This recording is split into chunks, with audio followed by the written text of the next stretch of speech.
because Syd went crazy in 1967. And so by 69, we weren't seeing him anymore. He disappeared completely. He left for a long weekend and came back a stranger. Years later, while Pink Floyd were in the studio, a bald man with shaved eyebrows suddenly appeared, standing silently, acting strangely. No one recognized him at first.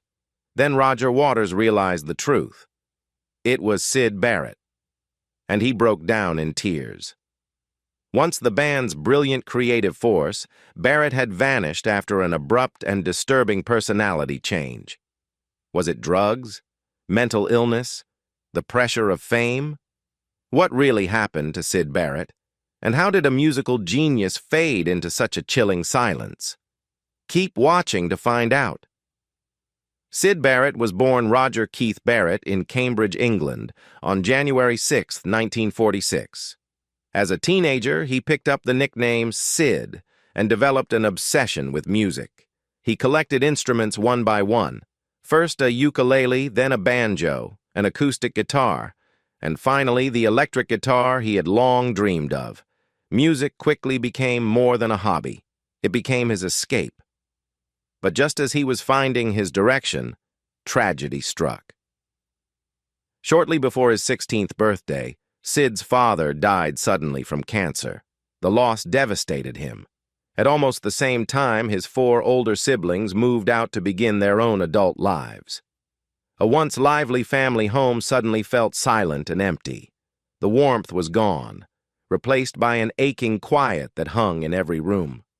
His mother, trying to cope with both financial strain and her son's grief, began renting out rooms to lodgers. Strangers now filled the house that had once belonged only to family. She could see Syd struggling, and in an effort to distract him, she encouraged something that would unknowingly shape music history. Around this time, Syd was playing in a local band called Jeff Mott and the Mottos, and she suggested they rehearse right there in the living room. One afternoon, a school friend stopped by to see what all the noise was about. His name was Roger Waters. He was a musician, too, and he immediately recognized Syd's unusual creativity and charisma. Not long after, Waters invited him to join his own band, T-Set. The group's early days were chaotic. At one of their first gigs, they arrived only to discover another band on the bill with the exact same name. Forced to improvise, Syd quickly suggested a new one. Inspired by 2 of his favorite blues musicians, Pink Anderson and Floyd Council, he combined their names and came up with the Pink Floyd sound. For Syd, being in a band was everything he had ever wanted.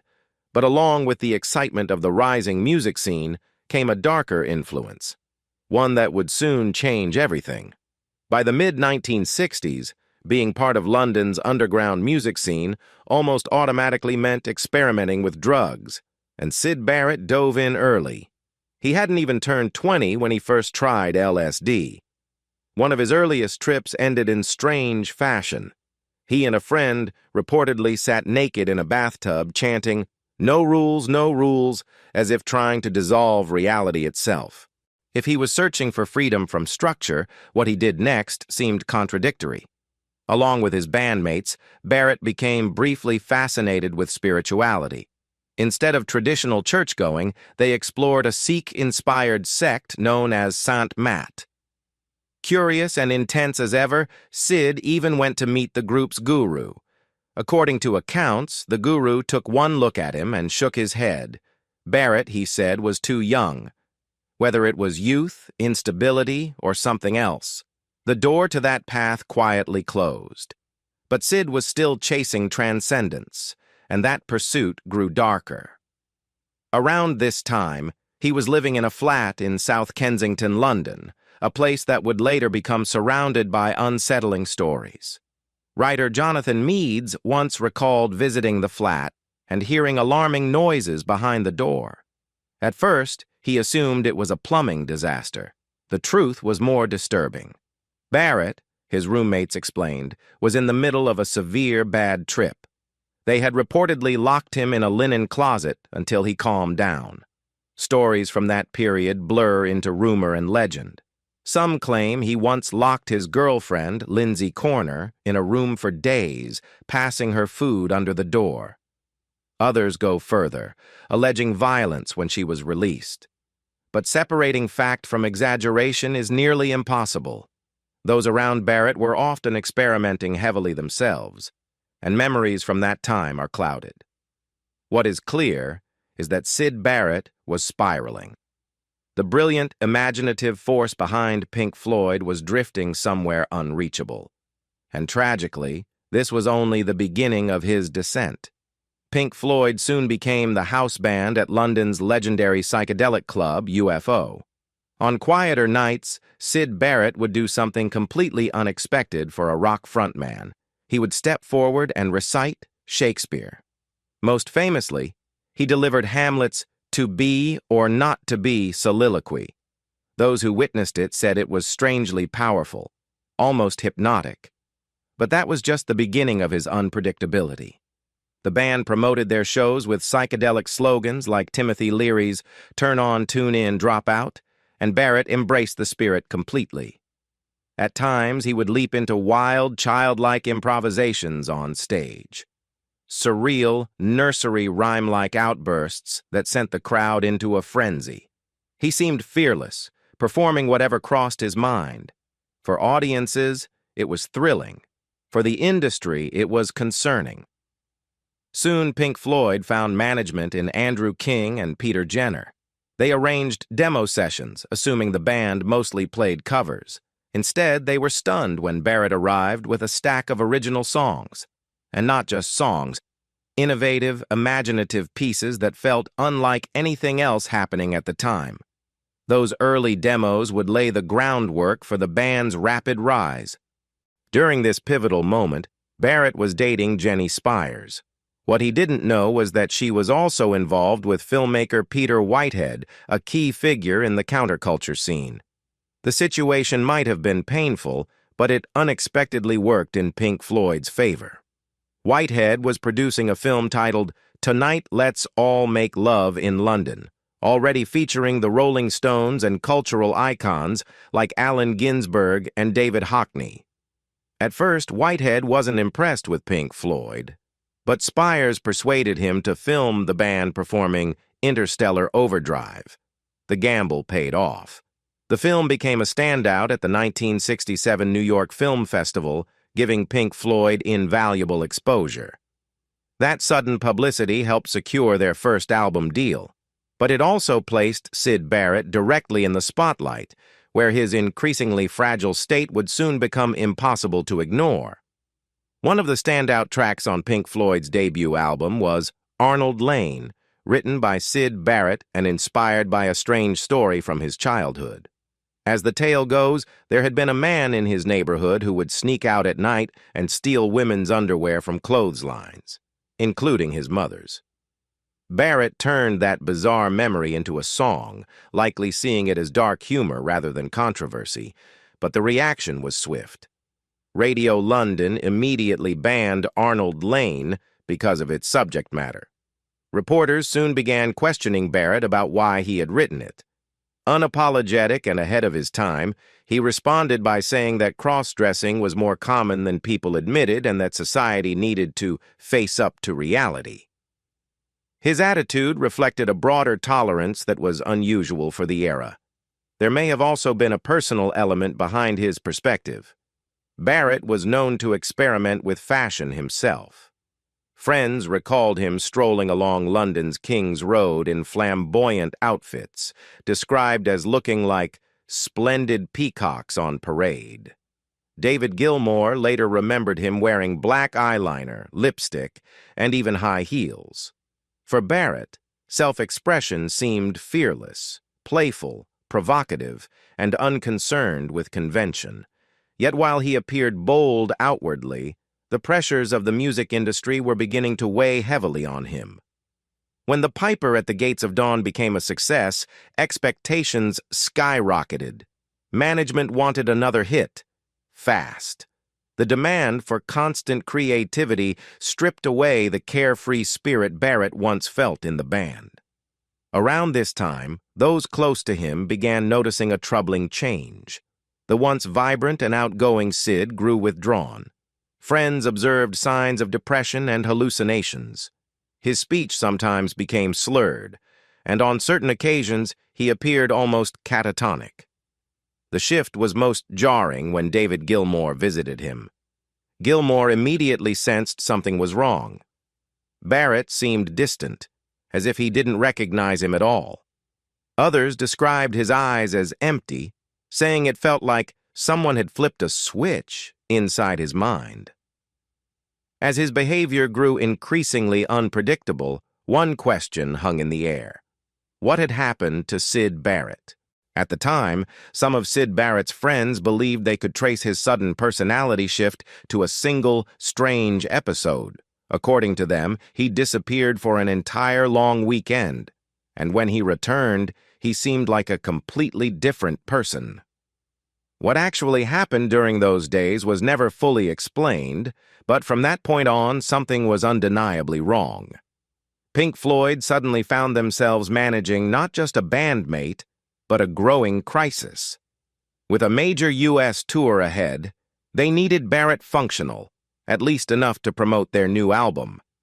Their managers, Andrew King and Peter Jenner, made a desperate decision. They sent Syd and his girlfriend on what was supposed to be a restorative trip to a Mediterranean island. But it wasn't a carefree holiday. Chaperones accompanied him, tasked with keeping him out of trouble and, ideally, stable. The plan was quickly tested when the band landed in the United States. Barrett's arrival in Los Angeles set an uneasy tone.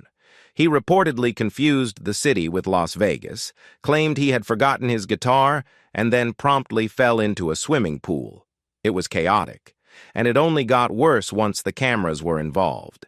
During an appearance on the highly conservative The Pat Boone Show, Barrett stood almost motionless, unable or unwilling to properly lip-sync.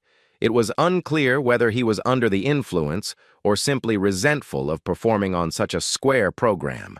Either way, the result was uncomfortable television. The pattern continued on American Bandstand. While host Dick Clark attempted conversation, Barrett responded with blank stares and one-word answers. His detachment was impossible to ignore. What had begun as strange behavior was now unfolding in front of a national audience, and it didn't stop there. Before a concert in Santa Monica, Barrett, unhappy with a recent perm, decided to fix it himself. He poured an entire container of Brill cream over his hair, creating a melting, slicked mess under the stage lights. When he walked out to face the crowd, he looked almost surreal. The question wasn't whether Syd was ready for the audience. It was whether the audience and the band were ready for him. Barrett's ill-fated perm, soaked in layers of Brill cream, didn't survive the stage lights for long. Under the heat, the grease began to melt and slide down his face. From the front rows, fans watched in horror as his features seemed to sag and drip. Some screamed. What was meant to be a concert had turned into something unsettling. By then, his bandmates had reached their breaking point. The U.S. tour had been chaotic, the television appearances humiliating. Back in England, they tried gently suggesting that Syd step away, but he didn't seem to register what they were implying. Soon, another demanding tour loomed, this time across the UK, sharing stages with Jimi Hendrix. The schedule was intense, and nerves were high. Their fears proved justified. On some nights, Barrett showed up but barely functioned. On others, he didn't appear at all. Once, they reportedly caught him attempting to abandon the tour by boarding a train. His behavior had grown unpredictable, even desperate. The band realized they needed a drastic solution. Even when Syd did stand on stage, he sometimes strummed a single chord or stared blankly into space. It was painful to watch. Their answer was to bring in someone who could quietly support or replace him when necessary. They chose David Gilmour, Syd's longtime friend. At first, it seemed practical. Gilmour could step in when Syd faltered, allowing him to participate only when he was able. But Gilmour's steady presence soon made something clear. The band could continue without Barrett. Letting him go was heartbreaking, especially given how central he had been to Pink Floyd's formation, yet the decision came. The cruelest part was that Syd didn't fully grasp it. On several occasions, he arrived at venues expecting to perform, only to be told he wasn't going on stage. Once, he sat in the front row, glaring at Gilmour throughout the show. When the reality finally settled in, that Pink Floyd was moving on without him, Syd Barrett's descent into isolation truly began. Around this period, Syd Barrett was living in London and had developed an unusual and costly habit. He began spending his days shopping at Harrods, buying extravagant items on impulse. Once home, however, he would quickly lose interest and give the expensive purchases away to the building caretaker. It was a strange cycle, and one he couldn't afford. Before long, he had run out of money entirely. Friends and former colleagues tried to help. Some urged him to seek treatment. Pink Floyd's management encouraged him to record new material. But Barrett resisted both. By 1968, he was not only financially ruined, he was homeless. Eventually, he returned to Cambridge and moved into his mother's basement. His mental state continued to deteriorate. Convinced that the media and fans were watching him, he boarded up the windows to block out imagined observers. After one failed attempt to return to London, he reportedly walked more than 80 kilometers back to Cambridge. Those close to him feared he was losing his grip on reality. In a final attempt to regain control, Barrett tried launching a solo career. He released 2 albums, but the effort was short-lived. Disillusioned, he abandoned music altogether and reverted to his birth name, Roger. When a radio DJ once referred to him as Syd, he quietly responded, "Syd can't talk to you now." It was as if he had erased his former identity. The man who had once captivated audiences with playful creativity became increasingly withdrawn and at times troubling. In 1977, he met an old girlfriend for drinks. The evening began warmly, reminiscing about the past, but it ended awkwardly when Barrett made an inappropriate proposition. It wasn't violent, but it revealed how disconnected he had become. By the 1980s, his behavior grew more erratic. He experienced angry outbursts and briefly checked himself into a residential facility. He attempted therapy, but left when he felt slighted by another resident. Back home, even his mother, who had long been his anchor, struggled to cope. Eventually, she moved in with her daughter, leaving Barrett to live alone. Without her steady presence, his world grew quieter and more isolated than ever before.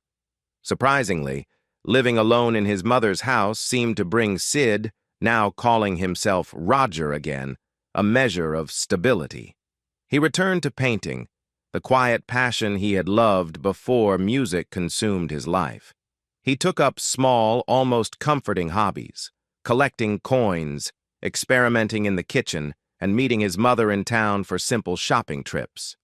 Life became ordinary, and for Barrett, ordinary was exactly what worked. But in 1991, that fragile balance shattered. His mother, Wynne, passed away. She had been his anchor for decades, the steady presence that kept him connected to the world. Her death triggered a strange and painful reaction. In a burst of grief, Barrett chopped down the fence and the lone tree in her front garden. He piled the debris together and set it on fire. Then he destroyed his old art books and personal diaries, as if trying to erase pieces of himself along with the pain. It was his way of coping, raw, destructive, and deeply sorrowful.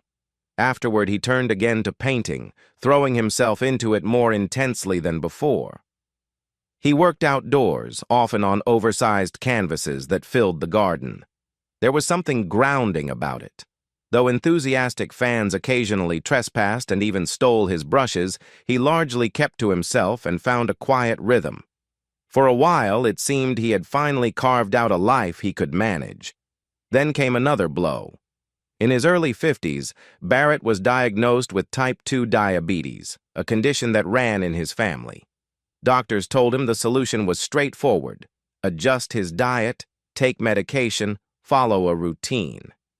But for someone as complicated and resistant to structure as Barrett, consistency was difficult. He followed medical advice sporadically at best.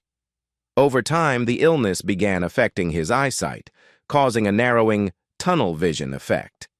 And a decade later, his health would take an even darker turn. In the end, it was cancer that claimed Syd Barrett's life in 2006. He was 60 years old. When the news broke, much of the media reduced his story to a psychedelic drug-induced breakdown, as if that alone explained the tragedy. For decades, people had pointed to LSD as the reason his mind unraveled. But for those who knew him, the truth felt far more complicated. The members of Pink Floyd struggled to understand how they had lost not just a bandmate, but a friend. Their most powerful answer came through music. On the 1975 album Wish You Were Here, they devoted a sprawling, emotional tribute to him. "Shine on You, Crazy Diamond." In it, they sang, "You shone like the sun. Now there's a look in your eyes, like black holes in the sky."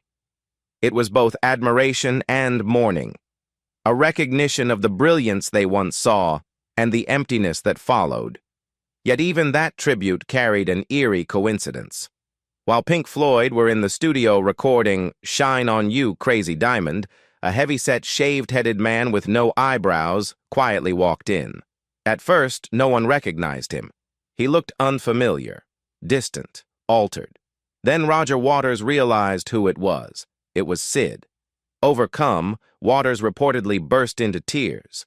Barrett stood there calmly, as if nothing were unusual. The others were stunned by how much he had changed. After a short while, he left the studio without saying goodbye. It would be one of the last times they ever saw him. Years later, drummer Richard Wright recalled something Syd's mother once told them. The band had considered reconnecting with him, hoping to rebuild some bridge, but she gently discouraged it. Any reminder of Pink Floyd, she said, made Syd deeply sad. What exactly haunted him remains unclear. Was it regret? Lost identity? A sense of something broken beyond repair? No one ever truly knew. Syd Barrett remains one of rock's most enigmatic figures, a brilliant light that burned brightly, flickered, and then quietly disappeared. What do you think truly happened to Syd Barrett? Share your thoughts in the comments below. And if you want more deep dives into rock's most haunting stories, don't forget to like this video and subscribe for more content about the chilling demise of Syd Barrett and other untold music legends.